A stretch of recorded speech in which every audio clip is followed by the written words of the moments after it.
சம்பளம் கொடுத்து சாப்பாடு போட்டு எங்களோட அத்தனைய தொந்தரவுகளையும் தாங்கி கொண்ட தயாரிப்பாளர் தேவராஜல் மார்க்கண்டேயன் சாருக்கு நன்றி. நிறைய பார்க்குறோம், ஃபேமிலி ட்ராமா நிறைய பார்க்குறோம். சரி, புதுசாக ஏதாவது சொல்லாமே, எழுதுனா சொல்லிடலாமே அப்படின்னு சொல்லிட்டு முயற்சி பண்ணிட்டே இருந்தேன். பண்ணும்போது ஹைவேஸில் மோட்டலில் ஒரு நாள் நிறுத்தி சாப்பிடும்போது பார்த்தா டேங்கர் லாரி ஒன்று நின்றுட்டு இருந்துச்சு. அதுலேருந்து பக்கெட்டாக எடுத்துகிட்டு போயிட்டுருக்காங்க பசங்க, சின்ன பசங்க எல்லாம், ஒரு 15-14 வயசு பசங்க.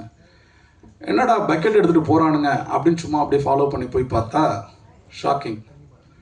டேங்கர் லாரியிலேருந்து பெட்ரோல் டீசல் திருடுற ஒரு விஷயம் நடக்குது. சுவாரஸ்யமாக இருக்குது, அப்படி இதை வச்சு கதை பண்ணலாம் அப்படின்னு சொல்லிட்டு ஆரம்பித்தது தான் இந்த ஜேர்னி. உள்ளே போனால் ஷாக்கிங் அதிர்ச்சி. நம்ம பயங்கரமான அதிர்ச்சியாக இருந்துச்சு. நம்ம நம்மளால் இதுக்காக ஃபாரின்லாம் போய் கதை பண்ண முடியல. ஆனால் இங்கே இருக்கிறதே நெஞ்சு அடைச்சி போச்சு கதையை கேட்டுட்டு அதை பார்க்கும்போது. நிறைய தருணங்கள், சில பேர் துரத்துனாங்க, சில பேர் மிரட்டினாங்க, சில பேர் உயிர் பயம்லாம் கூட காட்டினாங்க. இந்த கதை நாங்கள் விஷயத்தை நிறைய தெரிஞ்சுக்கணும்னு முயற்சி பண்ணும்போது,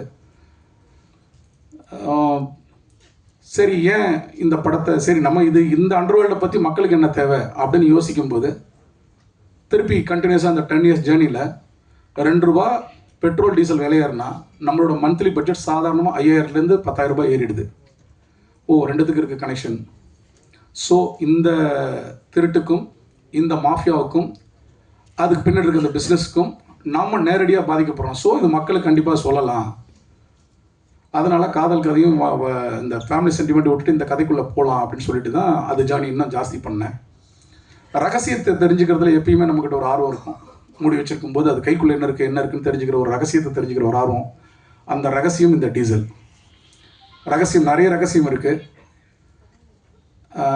நான் ஏன் கொடுக்குன்ற ஒரு ரகசியம், நான் ஏன் தேவையில்லாமல் செலவு பண்ணுன்ற ரகசியம், இந்த பணம்லாம் யாருக்கு போய் சேருதுன்ற ரகசியம், இதனால் நான் எப்படி பாதிக்கப்படுன்ற ரகசியம். இதை தெரிஞ்சுக்கிட்டால் நம்ம என்ன வேணால் கேட்கலாம். சாதாரணமாக நீங்கள் நல்லா கேள்விப்பட்டிருப்பீங்க, பெட்ரோல் பங்கில் பாயிண்ட் அடிக்கிறது கேள்விப்பட்டிருப்பீங்க. பாயிண்ட் அடிக்கிறது ஒரு விஷயம் இருக்கும், அது எல்லா பங்க்லையும் நடக்கிறது தான். கலப்பட பெட்ரோல் ஓட்டுறாங்கன்றதும் நீங்கள் கேள்விப்பட்டிருப்பீங்க. அதனால் நமக்கு என்ன ஆகுது அப்படின்னா உங்கள் வண்டி இன்ஜின் சீஸ் ஆகிடும். இது நிறைய பேருக்கு தெரியாது, மெக்கானிக்கும் சொல்ல மாட்டாங்க அவங்கள்ட்ட. இது நான் உள்ளே போகும்போது எனக்கு தெரிஞ்சுது. சரி, இன்னும் என்ன அப்படின்னு பார்த்தா அவங்க யூஸ் பண்ணிக்கிற டேர்ம்ஸ் ரொம்ப புதுசாக இருந்துச்சு. பன்னிக்குட்டினாங்க. என்னது பன்னிக்குட்டியா அப்படின்னா, அந்த கடத்தலுக்கு ஒரு பேர் பன்னிக்குட்டி. சொக்கா போடுறதுன்றாங்க. சொக்கா போடுறதுனா என்ன, இப்படி ஒன்று எனக்கு தலைபால் போடுறதுன்றாங்க. அது இப்படி ஒன்று சுவாரஸ்யமாக இருந்துச்சு எனக்கு. இந்த சுவாரஸ்யமெல்லாம் என்னை பாதிக்குது, நேரடியாக நம்மளை பாதிக்குது. ஸோ இந்த விஷயத்த கதையாக எழுதி கொண்டு புக் வச்சுட்டு நான் போய் ஏறி இறங்காத ஆஃபீஸ் கிடையாது, சொல்லாத ஹீரோஸ் கிடையாது, எல்லார்கிட்டையும் சொல்லி முடிச்சாச்சு. கடைசியாக நான் போய் சேர்ந்த இடம் தேவராஜலு சார். இந்த கதையை பண்ணலான்னு நம்பிக்கை கொடுத்தாரு. ஒரு தயக்கம் இருந்துச்சு, பட்ஜெட் எப்படி போய் லேண்ட் ஆகும் அப்படின்ற ஒரு தயக்கம் இருந்துச்சு. ஹீரோக்கும் பிடிச்சிருந்தது, ஹரிஷ் சாருக்கு அவருக்கு ரொம்ப பிடிச்சிருந்தது கதை. ஆனால் எல்லாருக்கும் ஒரு சின்ன தயக்கம் இருந்துச்சு, பட்ஜெட் அப்படின்னு. எனக்குமே அது இருந்துச்சு, ஆரம்பிக்கும் போது இருந்துச்சு. ஆனால் இது மேடைக்காக சொல்லலை. டேங்கர் லைன்லேருந்து நீங்கள் எண்ணெய் கொட்டுறதை பார்த்துருக்கலாம், தப்புன்னு கொட்டும். அந்த மாதிரி ஒரு டேங்கர் லைனில் பணத்தை கொண்டு வந்து கொட்டியிருக்காரு படத்துக்கு. பயங்கரமாக இருந்துச்சு. ஒரு கட்டத்தில் எனக்கே பயம் வந்துச்சு.